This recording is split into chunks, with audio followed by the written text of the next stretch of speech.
Morning. Good morning, Karen. Good morning, Amber. Morning, everyone. Morning. I'd like to call this meeting to order. Everyone should have the agenda in front of them. Any updates to the agenda, any reordering or anything? Moving on to the May 8th meeting minutes. Can I get a motion to approve the May meeting minutes? I move we approve the minutes. I'll second. All right, all in favor, say aye. Aye. Aye. All right. Ayes have it. Meeting minutes approved. Anybody on for public comment? Doesn't seem like it. No. All right, on to Amber for the latest fiscal report. Morning. Good morning, you guys. All right, starting with April. April is 83% through your fiscal year. We have a reconciled bank balance of $276,000. We're going to back out our reserve amount of $398,000 so that we are out of compliance by $122,000. April's revenue was $208,000, salaries and wages $146,000, operating expenses $7,000 for a surplus of $55,000. Fiscal year to date, we have a revenue of $1,182,000, which is 12% below budget. Salaries $1,079,000, which is 2% above budget.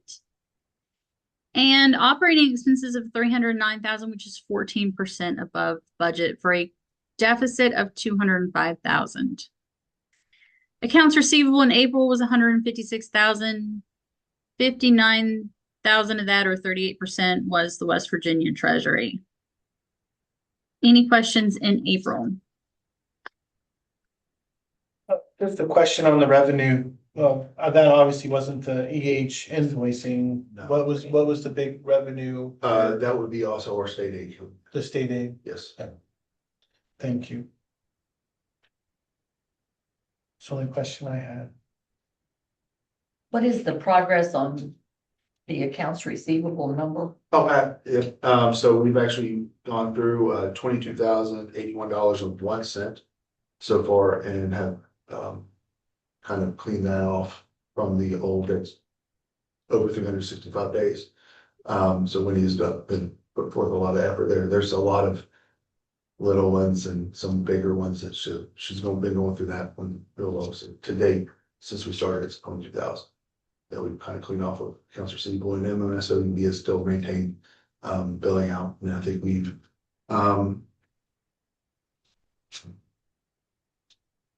pretty steady on that one so far with MSWP getting those insurance paid out. So How much have we collected in that old debt?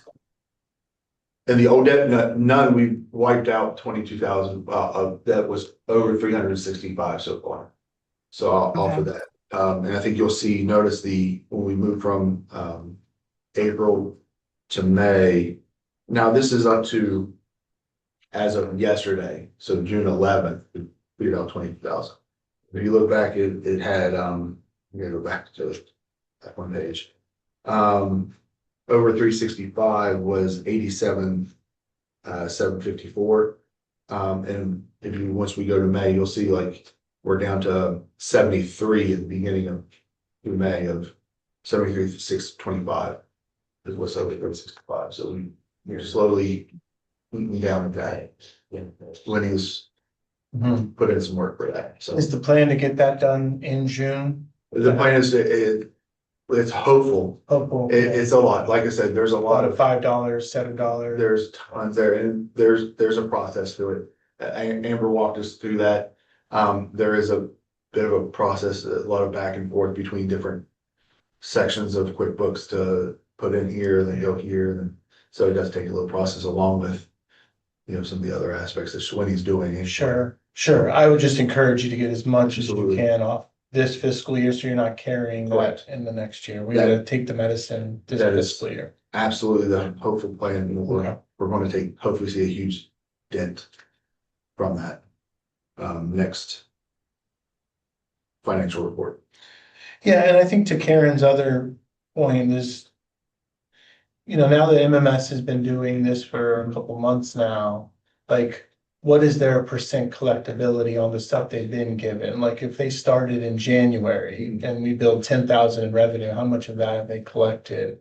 Kind of starting to, I think they've been there long enough where we should be able to start seeing some performance metrics on, Absolutely. or are we gonna be a year from now and, hey, they weren't doing it and here we are again? And usually, so I think last month I brought in, from start date of end of November to April, I think they had collected over $13,000, $14,000 in just insurance revenue that they built out so far. Which, I think they built out higher than that, obviously, but that's just what's coming so far through the insurance companies. So they haven't had to, not including the stuff that they've had to submit for claims. Stuff like that, because that's always the process, right? You put in the claim, they'll either pay it out initially or we have to resubmit. So, with the numbers of that we have seen for clinically and that we can bill for insurance wise, we've gotten a good percentage of that back so far, I think. So. And so Leah spoke with them yesterday about trying to develop reports so we can see what's not being collected. So if you would take, for example, immunizations, are there certain vaccines, are there certain payers, are there certain issues, where are we not getting paid? Because that's not simply our time, but it's also, we already bought the vaccine, and if we're not getting reimbursed, so we could be losing money. Yeah. And a lot of time it's in the billing codes. So if the billing codes are not correct and updated on our end, and they're not correcting it, then we're not gonna get reimbursed for it if it's not billed properly. Yeah, So I asked them to itemize it, break it out, let us know where are we getting reimbursed and where are we not. So are there certain codes, are there certain procedures, is it vaccination? So they can break it down, itemize it for us, so that we can see where we can make changes. and they seem amenable to that. Maybe like a monthly performance report or something like that. Shouldn't say monthly, yeah, we need to talk to her again. But Yeah, I think just going from, focusing on different areas and seeing where it is, like you say, oh, we need to look at this vaccine because it's not getting covered because of, and then correct whatever the reason is. Or if it's never going to be covered, just tell people they have to pay for it up front because their insurance won't. Advanced beneficiary notice that says, I will do it if my insurance doesn't cover it. So those, Yeah, that's kind of was gonna be my next question, is the patient responsibility aspect and booting that up. I mean, I think the stuff that's multiple years old, we already talked about a lot, but the current stuff, 2026 stuff. Yeah. I think the expectation should be in the messaging that, hey, there's a responsibility here, do you agree? Now when they get the invoice, but we gotta make sure we're billing that out. Correct. Okay, is that happening? Yes. All right, so Yeah. patient responsibility statements are going out. Well, we do have some for the travel vaccines, like they know that they have to pay ahead of time for travel, right? So that should be something that's an easy fix that adjust to other immunizations. Mhm. Once we find out which ones we definitely aren't getting paid for. Yeah, I gotcha. I guess I'm like the claims that come back from MMS, hey, this patient has a 10% copay, their responsibility is $34, like looping that into the billing process. Yeah, I think that's a fix that we can make sure that if it's not in there, we can get it. Sure. All right, great. Right. Sounds like progress. Right. Are we on to May? Yeah, let's move on to May and then we'll take a motion for April. Okay, cool. All right, so May, we are 92% through the fiscal year at this point. We have an unreconciled bank balance of 192,000. We're going to take out operating expenses of 411,000 so that we are not in compliance by 218,000. In May, we had a revenue of 45,000, salaries of 106,000, operating expenses of 9,000 for a deficit of 70,000. Fiscal year to date, we have 1,228,000 in revenue. That's 14% below budget. Salaries, 1,186,000, which is 1% above budget, and operating expenses of 318,000, which is 2% above budget, for a deficit of 276,000. Accounts receivable is 168,000, 82,000 of which, or 49%, is the West Virginia Treasury. Questions on May? So I know this is up next, the EH invoicing update, but this seems like a good time to talk about the environmental health invoicing, because that should be there. They are not included in this one because the county commission meeting was so late in May that we couldn't send or date them prior to approval. So they ended up being dated for June 1st. Okay, So they'll show up on next month's. okay. And that's how much money? So, 248,800. so of the 14% we're below revenue, that's, how much does that make up? Or is it all of it? Majority of it, 248,000. Yep, 248 So or 249, if you want to round up. that's the majority of that. I mean, that. On the fiscal year to date that we're below? Correct. Okay. The meeting was late in May Yes. because of elections, Yes. and that was on the schedule since Yeah. last year when they set the schedule.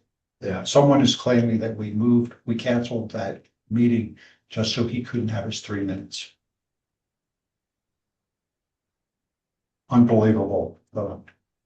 Like there was no election that actually even happened, so. Gotta have the elections. That's absolutely. So, but yeah, so we should see a right-sidedness economist report, and that was kind of already kind of in the play. I think we even last month kind of talking about it with the delay of the meeting is we'll see I kind of see a right-sidedness a month later than. Okay, So looking at your current year to date budget, that brought your budget up to 92% of income. So you're right on par with the environmental fees for your income. I pulled it up, sorry. Thank you. Perfect, awesome, thank you so much. Mhm. Yep. All right, anything else on the May finances? Can I get a motion to approve the April financial reports? I move we approve the April financial reports. I'll second. All right, all in favor, say aye. Aye. Aye. Aye. Morning, Dan, thank you. All right, well, we did touch on EH invoicing. Anything else on that, or shall we move to the budget? No, I think they've done a fantastic job getting all the invoices out. I think now we're at the collection mode. Am I correct? Okay, and a big shout out to our EH. Now, the only thing is, and this is probably your end, but, we are extending Yes. the deadline for the payment due date out to August 1st. Just to allow the customers a little bit of extra time since we raised the fees and they had a decreased amount of time to pay them. We felt that it was appropriate to give them like a grace period this year. And it was sent out in the messaging that will go back to normal next year. But there will probably be a portion that is actually collected in the next fiscal year. Whereas. So does it get booked to fit to this fiscal year, or does it get booked into the new fiscal year or to the new fiscal year? It should still be booked into this fiscal year because the invoicing has gone out for this fiscal year. Right. Okay. Just the money, actual physical collection of the money may not run in Yeah. until. Right. Yeah, it's booked for June. now, Yeah. yeah, for June 1st. Yeah. Just so that I just want to make sure we don't have an inflated revenue number in Great. like the first 2 months of the new fiscal year that actually is in fact credited to this fiscal year. We just might see higher revenues, I guess, the first few months. No, that's bank account. will Yeah. Oh, the increase. bank account. That's bank Okay. account, that's, but our actual revenue stream should stay the same. It'll stay the same. Okay, Yeah. making sure. Um, That's the only thing I wanted to make sure that was clear. absolutely. And it always takes about 2 months to get those things Yeah. collected Yeah. anyway. That doesn't happen in a month. No, Yeah. no. Absolutely. 2 months if we're lucky on everybody, right? Yeah, that's why Um, we start in April. Absolutely. And like I said, big shout out to the EH team, getting all the invoicing out at a very quick, timely manner that on a very constrained timeline. So that's to that EH team, it's a big, boost to what they can do, and especially with everything else going on too, and being down, playing man down, so to speak. So I'm really proud and happy for them with all that they've done. So Great work. And just for the record, now that we've made this change and we've kind of right-sized and reordered everything, so we're kind of on par. Yep. Now it becomes just cost of living updates. We Correct. kind of did the hard work and now it's maintenance. Absolutely. At least for the next couple of years. correct. That's the plan, that's the goal. Okay, Absolutely. all right. Fiscal year 27 budget.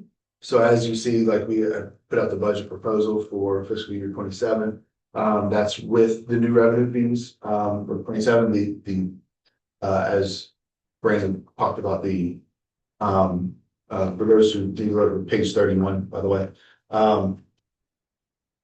The cost of living increases wouldn't go into effect until fiscal year 28.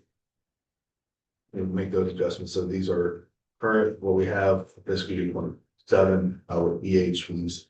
Our state aid has slightly, increased. We are losing, like I said, the public health infrastructure grant. That's roughly $100,000. And so, and everything else seems to be relatively on par. We're not going to change any of the other grants financially, as far as the QRT grant, things of that nature. So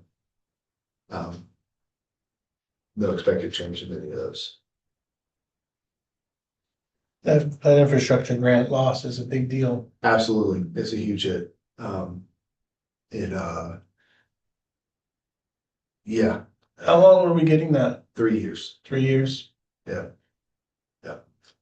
And so they pulled back on that.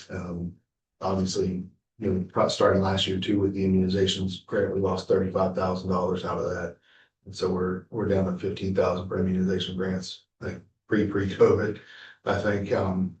And so those sorts of areas have taken some hits on our receivables as far as financial help. All right. Any questions or comments on the budget? We've been looking at this for almost 2 months now. Correct. At least a month and a half, so this should be numbers that are familiar to everyone at this point. Anyone discussion, or can we get a motion to approve the fiscal year 27 budget? I move we approved the fiscal year 27 budget. I'll second. Is this 27 or 26 budget? 27. 27 Yeah. budget. All right, we have a second. All in favor, say aye. Aye. Aye. Aye. All right.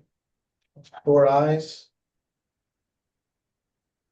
I thank you. On to new business, Board of Health member vacancies. So we are unfortunately losing 2 of our valued members of the Board of Health. One because they're timing out. The other because, well, I think they're tapping out. Tapping out. Which, the county is aware, Eddie Benitez, the county administrator, has is informed, has put out the posting for the vacancies, I do believe already, at least one and then updated for the second. And so, we have nobody yet out of a sort for selection yet. As soon as that kind of gets up to date, we'll let everybody know of where we stand as far as member selection and candidates. But I do want to say one thing though. I thank you all, both. It's been a little over a year that I've been here, and it's been wonderful. Some intense banter at times, but I want to thank you all. The first year has been very helpful to make it through because of you all. And I know for both of you, 6 years doing this and going on 10. Going on 10. It's time.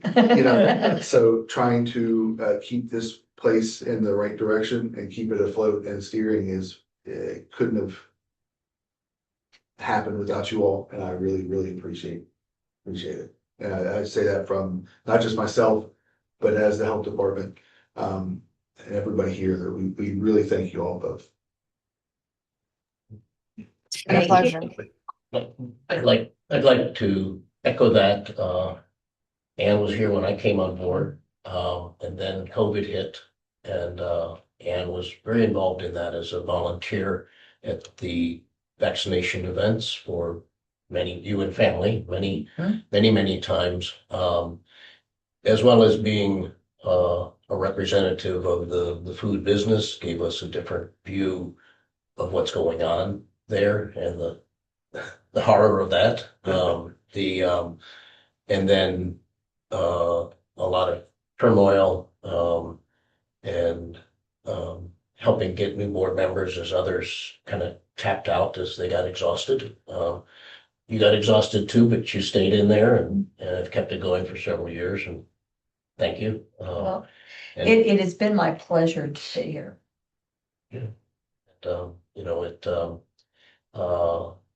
And really appreciate all that. And Karen coming in during the chaos and immediately stepping up as board chair and doing that for the majority of your time.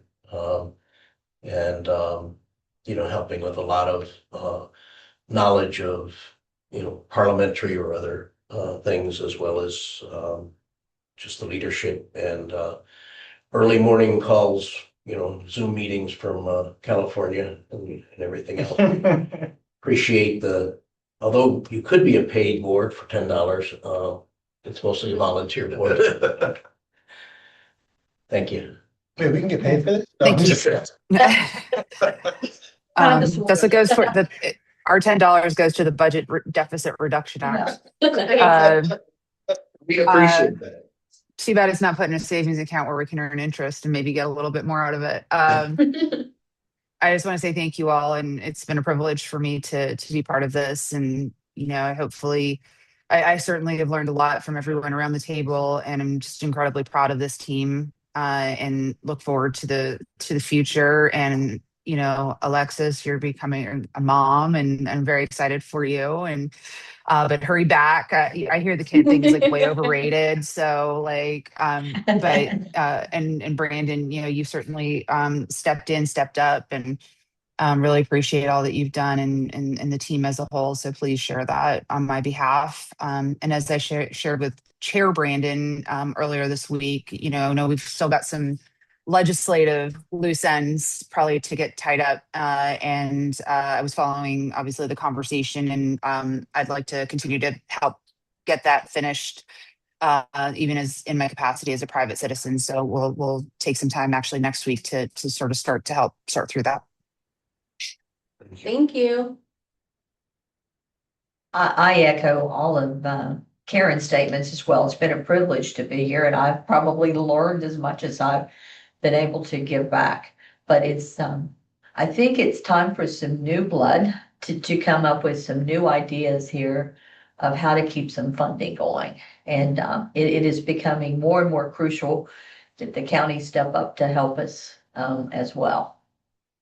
So especially moving forward in a new facility it's time to come up with some new ideas. But, I don't want to leave you out in the woods here. If I need to be here to attend, until these seats get filled, I'll be happy to help do whatever. Appreciate that. Thank you.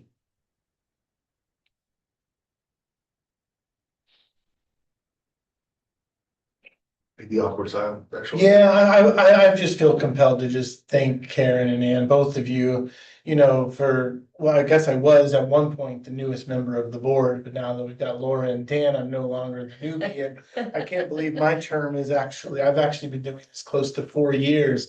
It really does feel like yesterday that I started this, and I really appreciate both from Karen and Ann, the support that I got kind of coming into this, being my first kind of board membership on a body like this. And so thank you guys. You will be missed, and I've got your numbers, so I'm gonna be texting and calling. So Not, appreciate you both. Thank you all so much. All right, let's move on to the next item, discussion of moving the Board of Health meeting dates. I'd like to open up that discussion. If you can paint the picture for us. Yes, so as we all are aware, we don't have just a guest speaker in the house right now. The new body here, this is our new health officer, Leah Oxendine. She will be taking over for Dr. Reedy beginning of next month. With that being said, she's here typically one day out of the week, which is Thursdays. And because of that, Fridays makes it a little difficult for meetings for the health officer to be involved with, as they are a vital member of the board, as the secretary and also, well, as the health officer. And so with that, the suggestion has been brought to move to the left by a day, the Board of Health meeting. So instead of a Friday, be on the Thursday while they are present and able to be here. I didn't know if you want to speak any further to that. Yeah, I mean, of course, that would, be easier for me to be here. I'm already here. I do have a full-time job outside of here, so I have to request off one Friday every single month. It's going to be a little difficult in a regular job. I might be able to zoom in, but it's going to be difficult to be here in present. Yeah, so noted. Yeah. Yeah, so I think for the board, it's proceed as we're doing, knowing that the health officer's membership will be sparse and Yeah. virtual, if at all, or move to Thursday where you can be a part of them on a monthly cadence. And I think it's kind of a good time for that with two board members leaving, because by the time the two board members come on, that could just be our cadence. But obviously that, has an impact for you, Dan, who's staying on the board, and Laura, who's not here. Just wanted to kind of talk that out before we made any decisions. And I would be okay with that. And then also we have county commission member as well, who's Yeah. also part of multiple boards. Yeah, good point. And their availability. Thursday would be fine. but you meet on Thursday. Well, that's true. Which the first Thursday, it's a bummer. But it's the So, second Thursday. You'll be the second Thursday? Well, then it shouldn't be a problem. Then you only have to work on Thursdays. I wish that. I had Historic Landmarks Commission meeting last night. I mean, trying to give you the long week. We got new phones, phones from the commission. Luck. We're being buried in FOIAs. Yeah. So we had to bring on a legal assist because Eddie is far too valuable to be working FOIAs all day. So they hired a lawyer basically just to handle FOIAs. And it's amazing that the FOIAs are only coming from 3 or 4 people. And we're absolutely being buried. So I was gonna ask. we're moving along. If it does come up where there's a conflict, it shouldn't be all. So, I don't know, but that needs to be considered next. They're having conversations. Dan, do you have any issues with a move, That should be or the would that end. impact your situation? So it would require a change of the bylaw to do that. Oh, it will.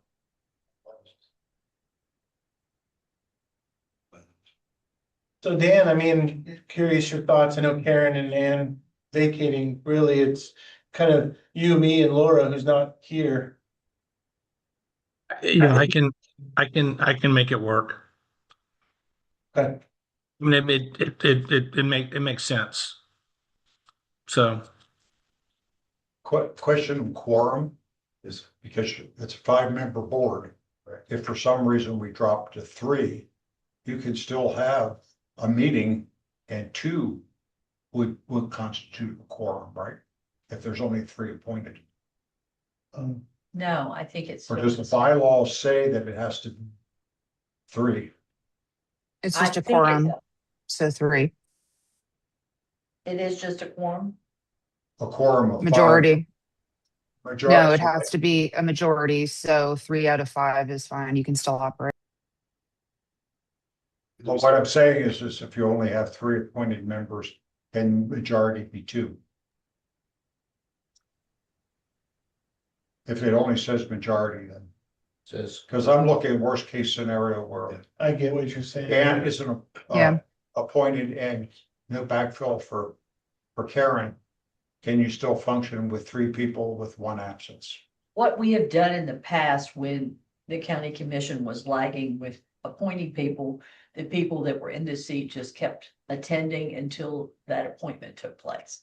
That's what I understand. So I hope you do that. Well, I will be happy to do that. Excellent. That's great because you're a valued member of the board. So that helps some of us having 3. And I'm thinking Karen might be able to do that as well. I'm speaking for you up there. I already tried that. Yeah, too many years of West Coast meetings, kind of. yeah. I love you all. I really do. And it's nothing personal, but I need a few hours of my time back. And the timing demands that I have, particularly with my job, has become pretty extraordinary. And it's not just West Coast; it's also international, and it's been putting a big strain on my time. So it's absolutely not personal, and it's hard for me to say no, but I I have to be realistic. You can't blame Ann for trying again. No. Yeah. I was there was saying, I'd like to make a plug. If any of you know people who might be good backfills for this board, please encourage them to apply. absolutely. So, and there was a recent glitch, admin glitch, where 1 application got dropped. And that's never happened before, at least as long as I've been there. So what I would recommend is if you are submitting, if you have a friend that wants to submit a CC county commission member, ideally me for Board of Health, Yes, sir. and I'll make sure that that person is in the package or is at least considered for nomination. The way we work it, 901, I think is the policy number, is we can get 1 million applications, but county commissioner, we only interview people that are nominated by county commissioner, so we don't bring in everybody to interview that send in an application. But we do nominate, county commissioners do nominate. And that's how you get the interview. So incidentally, you did a great job presentation at the last meeting. Well, thank you. Appreciate that. All right. So do we need to make a motion It to sounds- amend these bylaws? looks like you have to have a 5-day notification of the change on the amendment. 5 day. So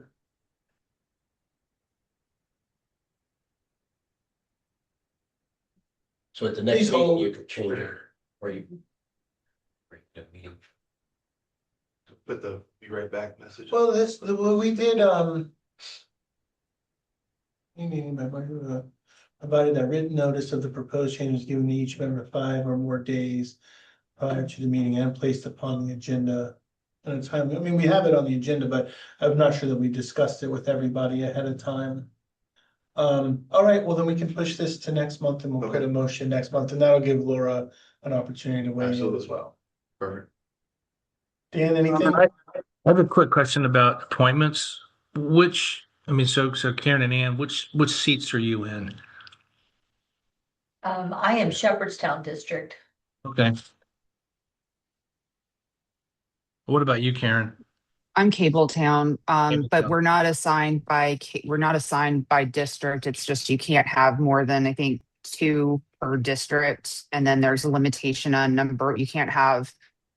Um, you have to have a mix of party affiliation. So you can't have like five Republicans or five Democrats representing. I think it can be no more than three, maybe, I think it's of one three. given party. Correct. That's good to know. Thank you. All right, program plan update. So as we're coming into fiscal year 27, we do to update our program plan to what we're doing. We don't have to submit this to the state. We just have to have it done sometime throughout this next fiscal year. There are some adjustments that we do need to make to our program plan. This is kind of a preliminary look at it. There are going to be, English is hard today. Some minor changes in there as far as what we're doing, obviously with the new health officer as well, seeing what they want to maintain, continuing to do, that we are doing above and beyond what the state is mandating. Things like, environmental health is a mandate, STI, I do believe is a mandate, communicable diseases, it kind of falls under that one, vaccines for kids, and reportable diseases such as animal bites. Those are kind of the main focus from the state. But because Dr. Reedy has continued, he's done Hep C, he's done, travel vaccines, other areas and aspects of what we do here, we need to look at and have the discussion and maintain what our boundaries are as far as what we're doing. So those need to be updated a little bit more. Obviously, I've got a map program on that as well.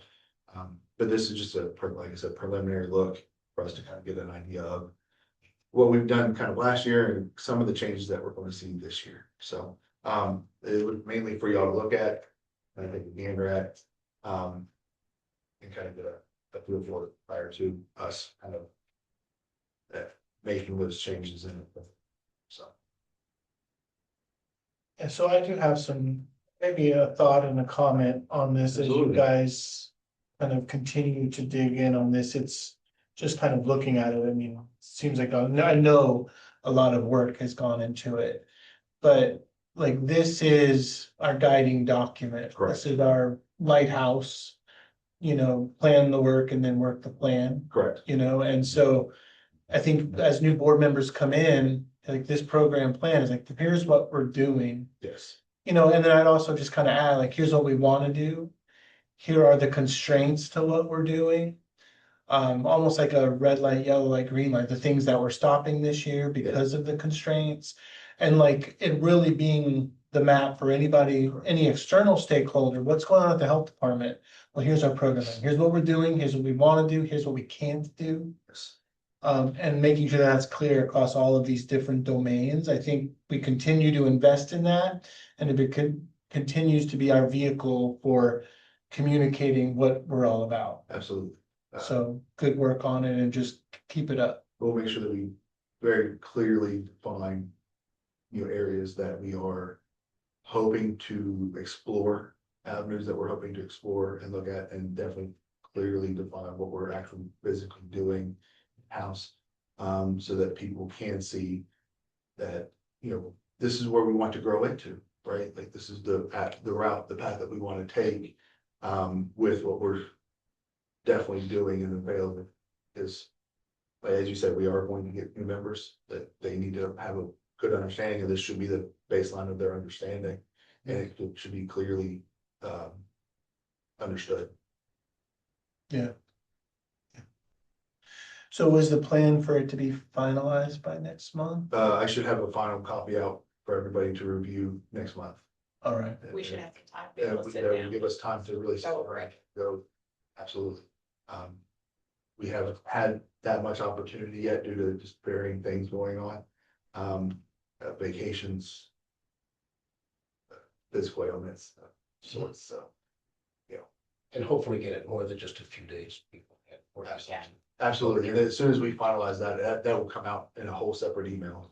That'd be great. Yeah, we'd Yeah. love that. Absolutely.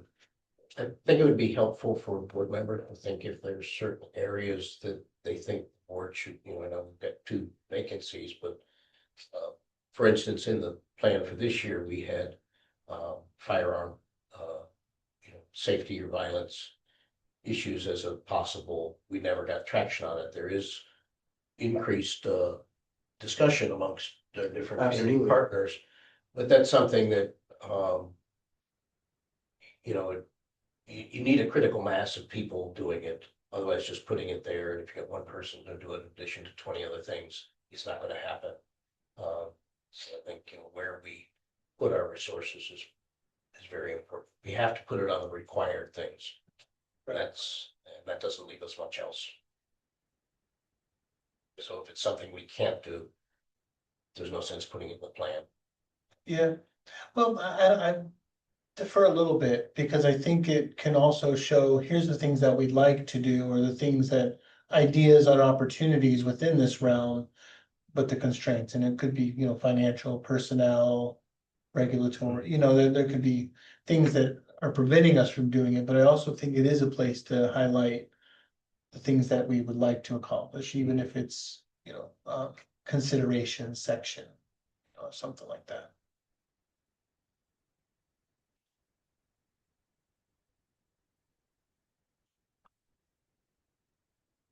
All right, so we'll look at that next month. On to agency activity report, environmental. Alrighty, so we're hanging on. All right, it could be worse. Well and septic information requests is still above average. We're in like prime real estate season, so there's a lot of transactions going on. We got 55 requests in the month of May. Our well and septic program is also kicking and swinging. So we've got new applications was 34, and then we issued 31 permits, and we did 37 site evaluations. So pretty busy well and septic schedule. On our facility side, we were able to get 51 routine inspections done on food, and then we did 26 general sanitation inspections, which the majority of those were our childcare facilities. As a part of our improvement plan that we wrote for the results of our evaluation, one of the areas we were deficient in was childcares. I have created a new tracking tool specific to our childcare centers. And as I was diving into it, I actually found several childcares that had not been logged properly, so they weren't getting routine inspections. And then several of them that we just hadn't been to since several years. So a lot of these childcare facilities are getting their first routine inspection in potentially anywhere between 2 to 5 years. So we were able to get 26 of those done, and we are now at 80% compliance in childcare. So I'm really excited to that. And we also did pool season this month. Memorial Day is the official start of summer for everybody. So we were able to get all of our pools inspected. There's a couple that are closed for construction, but the rest of them are open and operating. No issues. Other than that, on the admin side of things, I got our 2025 NEHA grant closed out, and they paid that out on June 8th in the total amount of $22,515. So we will be able to see that just before the end of the fiscal year. The 2026, and again, the reason the timing of it got shifted is because there was a delay in that grant. Usually it starts at the beginning of the calendar year, but they ended up delaying it because of funding issues, contracting issues between NEHA and the FDA. So it ended up starting in April. So now it's running April to April. So for the 2026 to 2027 year, we got approved for the 23,500, the same amount as last year, but we got an additional $11,000 coming in that I wasn't planning for. So I'm really excited about that. I'm really grateful for that. We're going to utilize that towards training opportunities for the staff and some new equipment because we really need some updated equipment for our sanitarians. So that is the plan for that. Billing went out and we're collecting now. And then as far as sanitarian staffing and training, the update that we received is that there is a transition occurring in who is going to be responsible for administering the training. Previously, that was the Bureau of Public Health that developed the agenda and the training content and actually provided that training. They are going to shift that responsibility to the Board of Sanitarians entirely.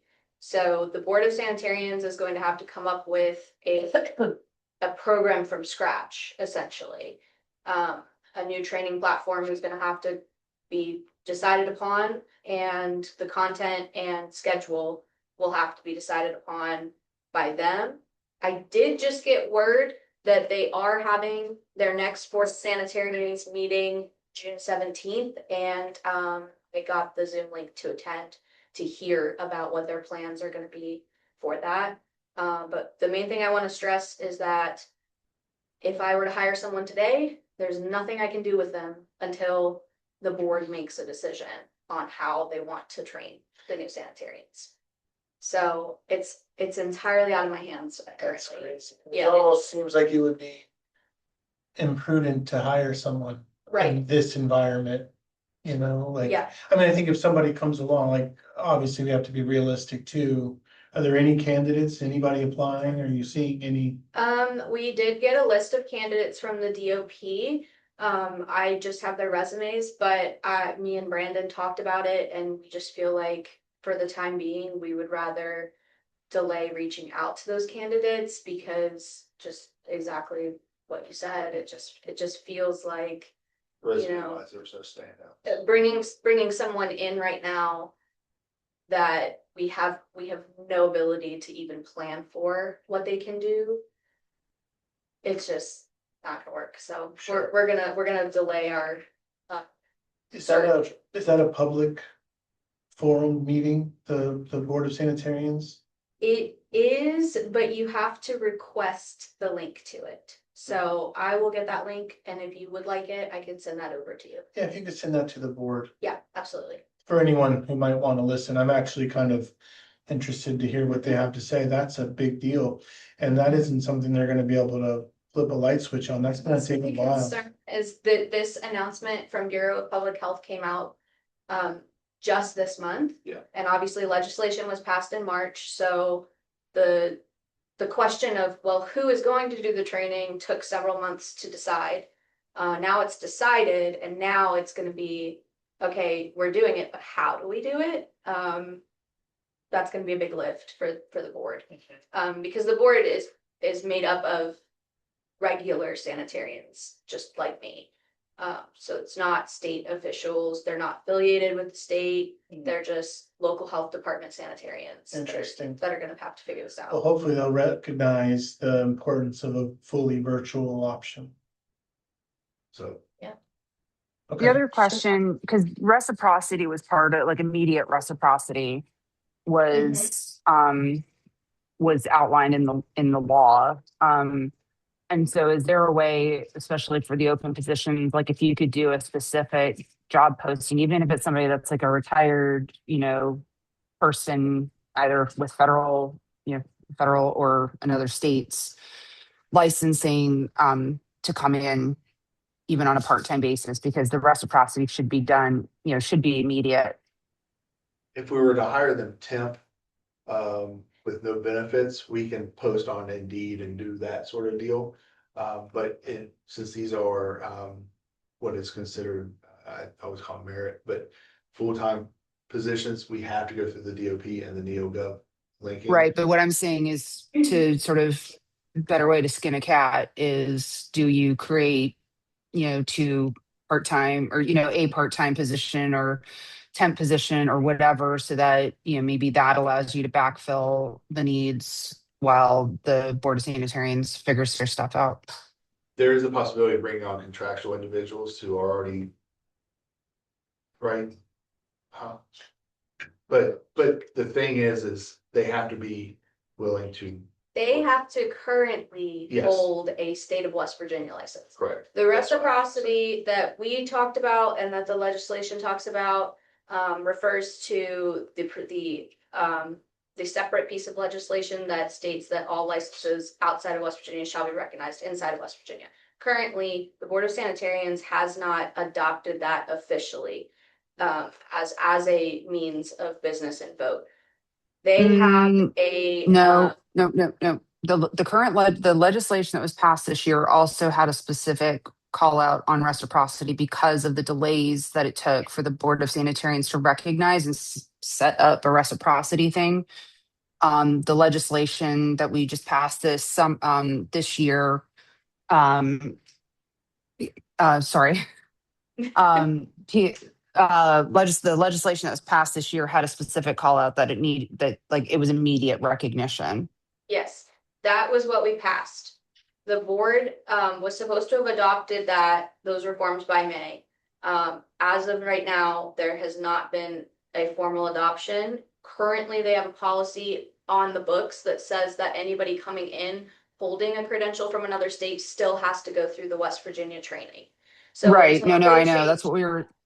Yeah. Well, no, I think the law actually supersedes their regs because the law has changed. Yes. So that's what I'm saying. Like the order of operations, actually, I think it kind of takes, and maybe we get Nathan's take on this, or Yeah. I can talk to legislative counsel, but it kind of takes the decision making out of the Board of Sanitarians and Right. says like it just is. Yeah. So whether or not their regs allow for it, kind of I think is maybe irrelevant. So where do we stand staff wise? Do we have 2 sanitarians and you're going to be? We have 2 sanitarians. One of them is full-time on the well and septic program. So the other sanitarian is doing all of our plan reviews, temporary events, food establishments, pools, everything else. And then I have been in the field pretty much full-time to supplement, but obviously that is going to dwindle as my ability to inspect goes So away. is part of the solution with while you're off, can we call someone from the state to help assist us? We can certainly request assistance. I think we need to do that. I mean, whether they can help or not, I think. Right. We've got 2 open positions and. Yeah, does that request need to sort of start now? So that they would be somewhat prepared maybe with scheduling, because. I don't see why we would want to wait west. Right, because obviously we know that Alexis is going to be gone here. At X time. At some point here, out walking. So, yeah, so I think the request definitely should be coming out. If we need that one out. You can work on that. Yeah. Work on that, get that out to the state. Okay. And hopefully. Somebody accepts Yeah. and they're willing to help. So. Fortunately, hands are tied in the limbs of others. And we do what we can. So. But I guess you were here when they did not have any sanitarians and did get people from the state, but they weren't here all the time. And it was Right. difficult for them to do it. And then Custer was available, and I think he got licensed, though he took some courses. I think because he was a registered sanitarian at national standing, he was able to come in without, and start operating, but that was, that doesn't address people who don't have the registered sanitarians piece. Couple things we talked about, if we don't have someone that's yet able to perform the sanitarian duties in healthcare and other areas, we use other people as extenders to help the licensed people get things done quicker, whether that's a scribe or all sorts of things. And so there has been discussion of bringing people on and having them accompany a sanitarian doing it and helping with the paperwork and things, not decision making, but all the process issues.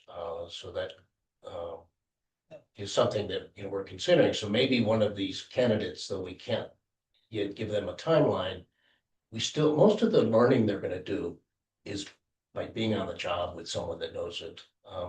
So that's a discussion. We had certainly hoped by this time they'd have something, a piece that doesn't seem to be getting addressed is in the code for food establishments, the state rule, the legislative rule.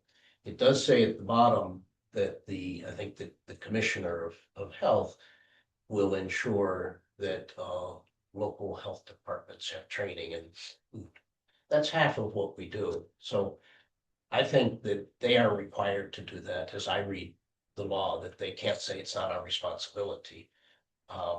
Looks like it is. And that's, to my understanding, something that's voted on by the legislatures. So it's not just something you can just change whenever. So and there is food training available from federal, correct? Is that right? So there are courses. There could be a great advantage if the training is outsourced to, say, the Department of the School of Public Health or someone else that actually has educators who are going to be doing the education, not just content experts. It's one thing to make the stuff, it's another thing to be able to teach it. And especially now with the technology involved in the learning and testing and all that, and that as I listen to what's going on, it sounds like that's one of the great frustrations is this is not flowing as smoothly as most people now are accustomed to getting their master's degrees online. Great point. So this may, though it may take some time, may ultimately make it, I think it will make it much better. Anything else on environmental health? All right, thank you. Clinical? So with clinical, we see kind of a steady pacing here. A few more in the patient encounters with STI this month and last. A little bit, well, of an increase in the total vaccines. Some of those being the childhood vaccines. And the other, I think that falls under like travel, stuff like that. With the time of year, people are leaving, heading out other countries, other things. And of course, our animal bites are still kind of a rock in there with, an average of 25, 35 for the 12-month average. So weather warming up, cute and cuddly, let's pet it. It doesn't always equate to being the right thing to do. And so Jenna is severely swamped always whenever at this time of the year. And there's no charge for that, right? The animal encounter? No, so what that is anytime anybody gets a possibility of either attack, because they go to the ER sends over, faxes over paperwork for the animal control, faxes over paperwork. And it's just a whole system of checks and balances, and be from Loudoun County in Virginia, be from another county or us, and it can be a bit of a process. Yeah. Or you just want to pet the cat that has, that you just found off the street, you never know. So always a good time. All the other ones, family planning, breast and cervical cancer, sexually transmitted, vaccinations, TB, is all of these done in the clinic here? In-house. Yes, sir. Okay, we're not doing any kind of outside stuff in May, so this is kind of our These are all in-house things. in-house activity Correct. for all of our clinical Absolutely. functions.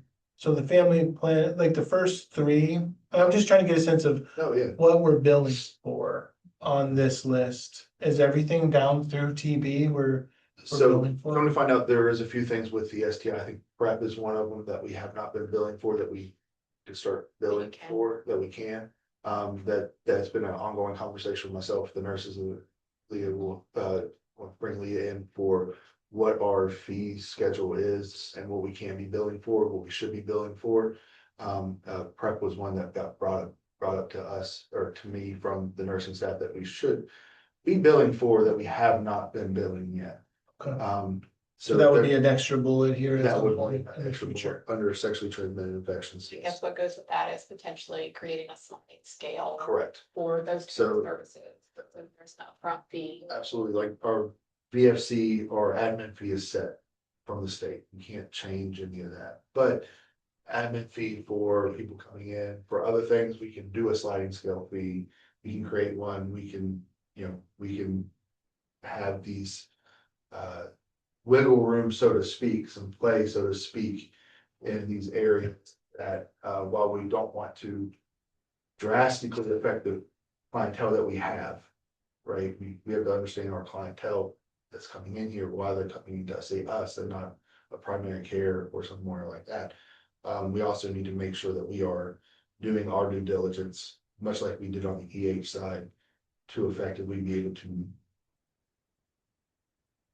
do these things without taking so much of that burden financially on ourselves too. Mhm. And part of the billing part of that would be looking to see what are these services are we not Correct. getting reimbursed for? So that's why we haven't really created that plan yet. We need to do some research. Well, I mean, finances notwithstanding, I just kind of added this all up. I got 173 encounters Yeah. in May. Yeah. That sounds right. Yeah. Right. So with, so yeah. So that's like 8 encounters a day is what, Well, on average. now that I will be here physically every Thursday, we've started opening up time.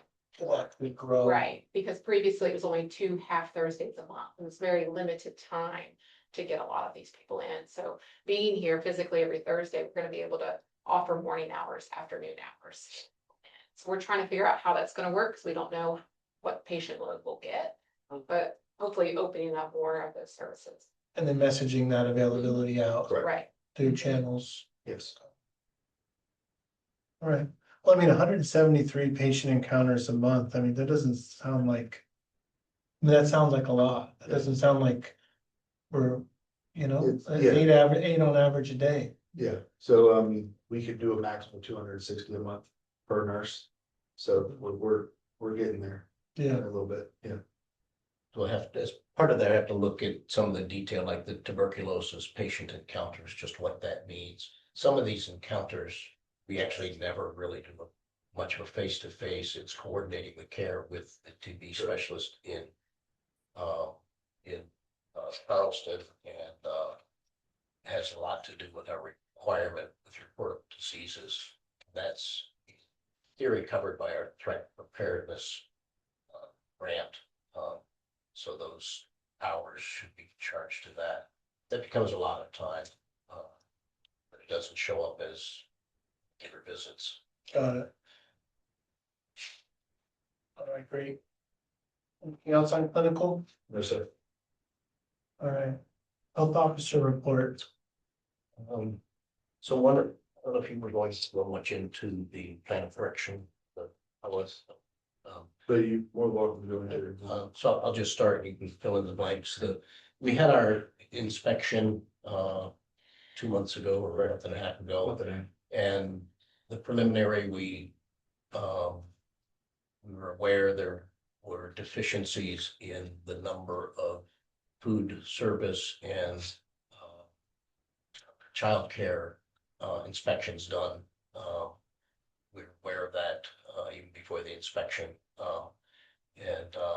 And then in the clinical areas, the other that show reportable diseases is that when they looked at all the different types of reportable diseases, they looked at each one of them of how many were completed. And 2 of the areas, some of which had maybe 6 items in the category. 2 of the areas we had, we were deficient, so that maybe in 1, 2 out of 6 were completed. Even though another area that had the denominator was 150, that we were quite good, and you have to be above 70%. So 2 areas we were below, that subcategories. So we get deficiencies in that. So we're looking at, and of course, this is from stuff more than 6 months ago. We have different people doing the now, and we now do have regional epidemiologist is big assistant in doing this that we didn't have for 3 years. It's a state support. So we're doing that. The other area that sort of surprised us is we got a deficiency on our animal bite reports because they were not reported to the state within 1 day of the incident occurring. Didn't we get a recognition last month from the state guy? Didn't we get a award, a plaque for that? That was vaccines, okay, all right. Well, I thought we were doing good with the report. So it really has to do with, are we, so I'm not really sure what it was where they got their numbers, but clearly it could have been something that we didn't flag it in the computer right away. We are addressing them right away. We do even get calls on weekends from animal control, stuff like that. But so we're working with the regional epidemiologist to be sure we're up on that because we have 300 cases, as I think I showed in a graph before that and showed our surveyor that we Berkeley and Jefferson have the highest number of animal bite reports per capita in the state. And the surveyor was actually surprised to do it. And while we were having the meeting with her, someone walked in requesting service for an animal bite. So she, but it's a technical thing of, did we get it in right? And so we're working on that. So we had to have a plan of how we're going to address that. And There was, so we addressed the plan of action to make these adjustments, right? Which I know kind of signed off on and looked at. But overarchingly, for the environmental health side, the main one was, well, numbers, which while I would love to say that we're going to get people in and train, now we've hit another roadblock. So that one is kind of not on us. I like to say, kind of varying on the state. They only required the plan of corrections for our childcare inspections, oddly enough, which has been corrected. Yes, and our child. That's the new tracking sheet? Yes. Yeah, and our childcare obviously has been, you see, very corrected. That's awesome. It's not only corrected, it's very. Very. I think when they looked at it, the number was 35%, I think is what they said. It was If not that- good. Now we're 80. So I would say that, call that a very. Yeah, good that's for sure. 50-point increase is always a good thing. On our animal bites and reportable diseases, obviously working closely with the regional epidemiologist, who is relatively new. Again, they're taking into consideration a full calendar year or full fiscal year when haven't had a regional epidemiologist for years until 6 months ago. And then of course, multiple different people kind of taking on roles for reportable disease and animal bites until we focus on Jenna doing it strictly in the last 6 months. So those corrections, we've actually kind of self-corrected prior to the correction. And I think that'll show next fiscal year when we come down to it. Again, the nuance of reporting to the state within 24 hours of encounter / receiving the report, because there's been reports sometimes that we don't get that were 2 and 3 weeks from Loudoun County, Fairfax County, other counties that, because we have to work with them and we wait for those reports too. And so the incident was 3 weeks ago, but we didn't get it until, so what do they consider? What are they considering? So looking at those situations. But I think our plan of action has been, like I said, mainly self-corrected prior to those deficiencies being noted. our overall score was 94%. 94%. That's good. So that is, they went into subcategories of categories they found. How many deficiencies total was it? Four, two with regard to reportable diseases, two with regard. And these are, the animal bites was a little bit of a surprise. We didn't quite know, what is it they're looking for. It's one thing to not report, it's another thing to get it in the computer system in a timely manner. Last year's evaluation, they did not use West Virginia eds. And so we were showing them our paper records and we were able to get the 100% in that category. But this year they did that, they kind of screened it before they got here on site. So we're not really sure how they, like which records they even pulled from or which cases they even looked at. So what is the status of state funding being tied to this? So it wouldn't be affected until 2028, and it will not affect our state funding because we can pass. Yes. So I guess so we got 94% overall, and we need to correct areas of deficiency, which I absolutely agree with. If we had 99%, there's still 1% that we weren't up to stuff on. But I guess there are some health departments that are near the 70% or lower. And the next fiscal year, 28, it could be affecting their reimbursement.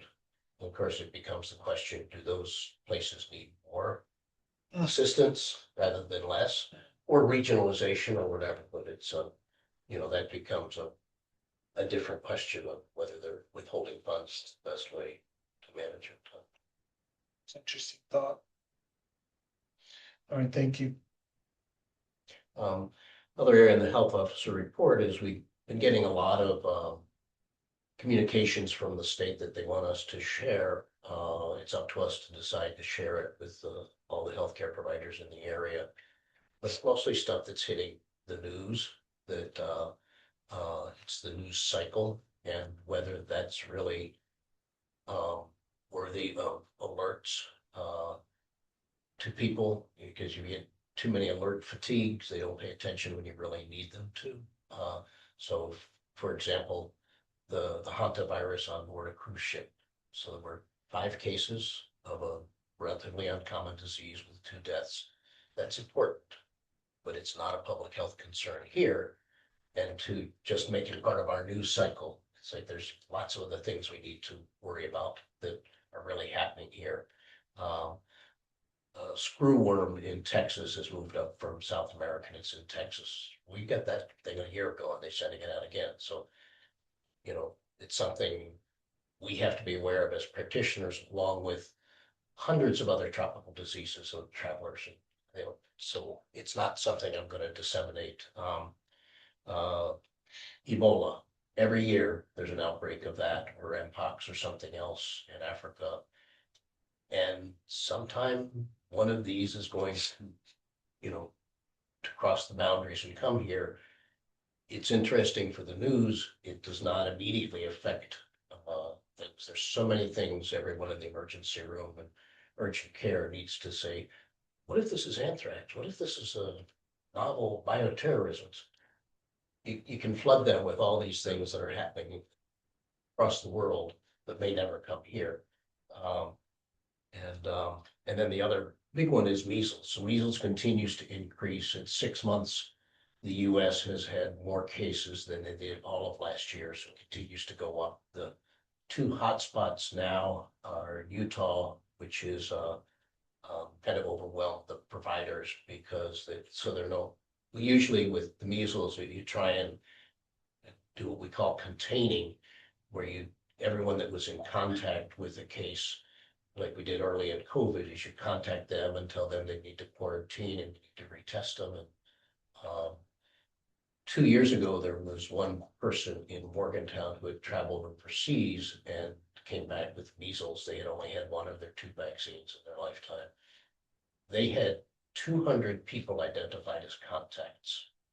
So the health departments had to follow all 200. That was pretty overwhelming. They had to have the state. To do it. Yeah, so you were in, yeah, so that, it requires personnel that, you just Yeah, they were pulling all the sanitarians in to do Yeah. the measles training. Um, That's how crazy it was, yeah. and they didn't find another second case, which is great. In Utah now, they've gotten to the point that they can't contain the outbreak in certain areas.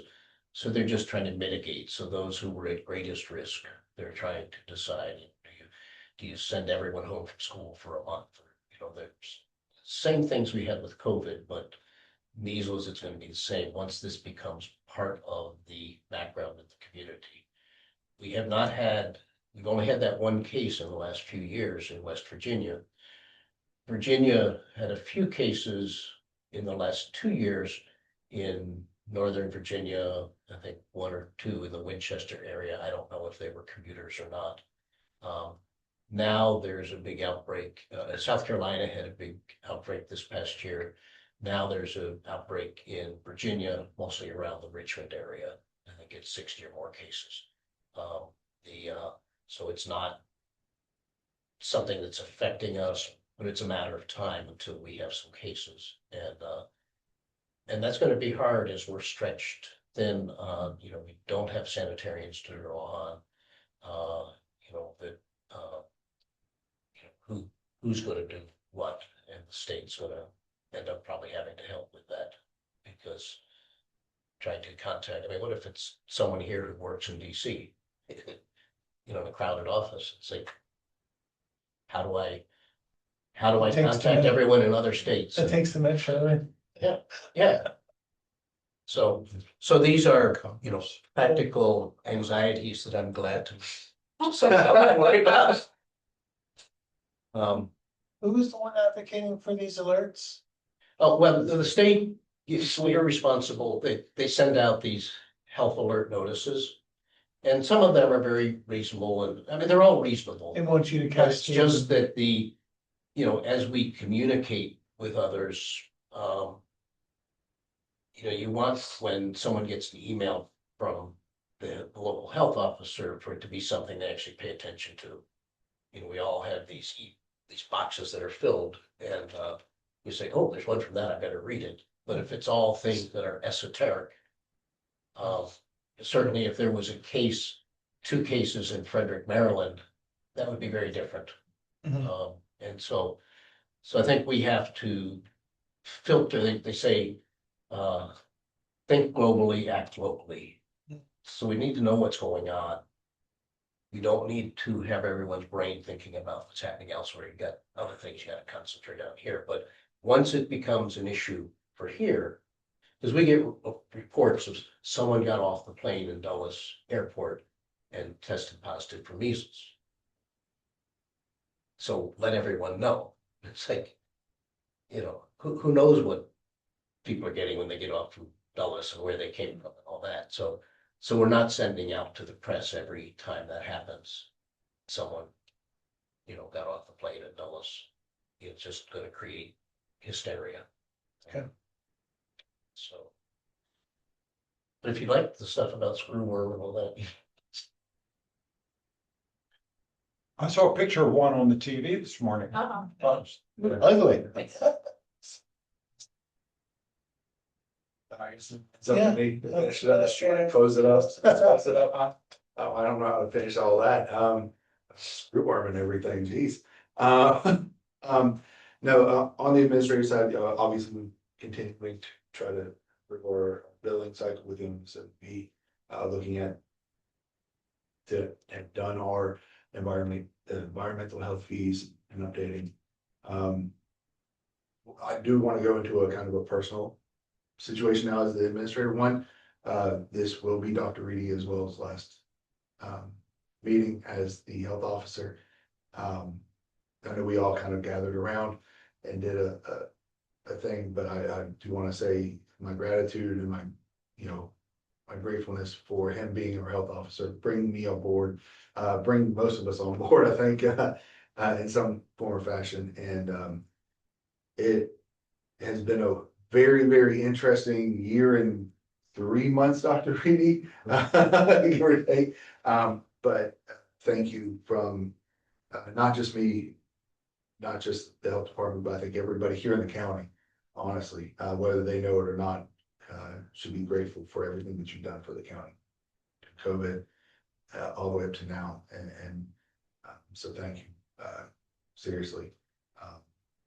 Another personal thing I want to get into, while we do have an individual who will be going out for things, I may be absent as well.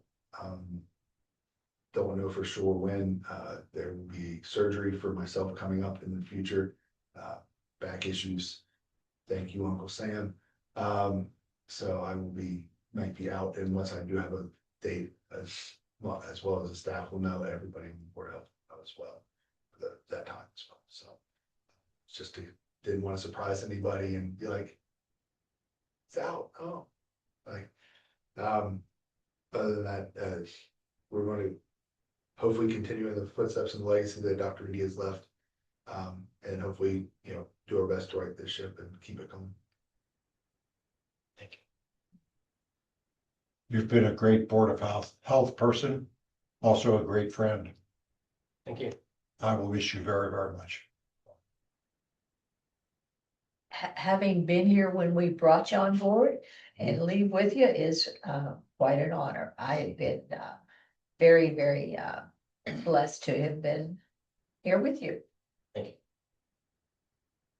you. Same. Yeah, Yeah, he's been a just great advisor, appreciate- teacher. Yeah, all that you've done. Hopefully I'll remember half as much as you probably forgot with your knowledge, so. You'll just keep going over it again and again. Again, absolutely. Need to, always. Already warned him, I'll be calling him all.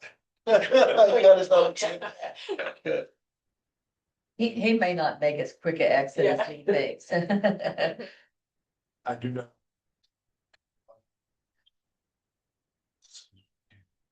That was discussion of this, but I guess we'll have to make sure that I amend the agenda to say second Friday again, so that will be what, July 10th?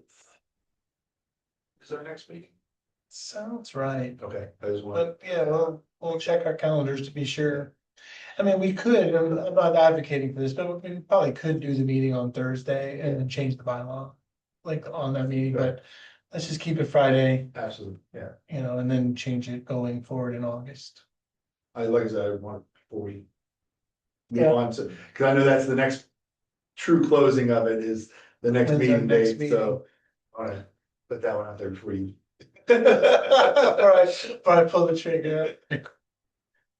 All right, One other thing, Yep. the code says buried in there that the plan of correction that you signed, we have to also send to the appointing authority, so that would be the county commission. Yes. So forward that to you. So send you a copy of that one, Jack. Yeah, send it, of course, to Eddie. Yes, And just CC me. okay, I'm your backup. gotcha. In case something gets dropped. It's not Eddie. Eddie's practically perfect stuff, but It's like Mary Poppins. there's like she's managing a very, very large staff out there doing a great Absolutely. job on it. And Absolutely. and it's wouldn't want her job for $1 million, I'll tell you. And we have I would say 3 lawyers helping us. Yeah. So it's amazing that we ever make a mistake with all the lawyers that we have helping us, so. They're even evaluating agenda items that we haven't acted on. So we had a situation at the last meeting where we were moving out on some, and our lawyer, who's Steve Grove now, is Nathan has kind of moved up in the office. But he didn't like the way that the item on the agenda was written. So we went into an executive session so that we could work on the wording of the agenda item. And then we had to have a follow-up meeting. So to say we're being scrutinized from the legal Which incidentally, that same agenda item was okay the last time we used it, but new lawyer, new opinion.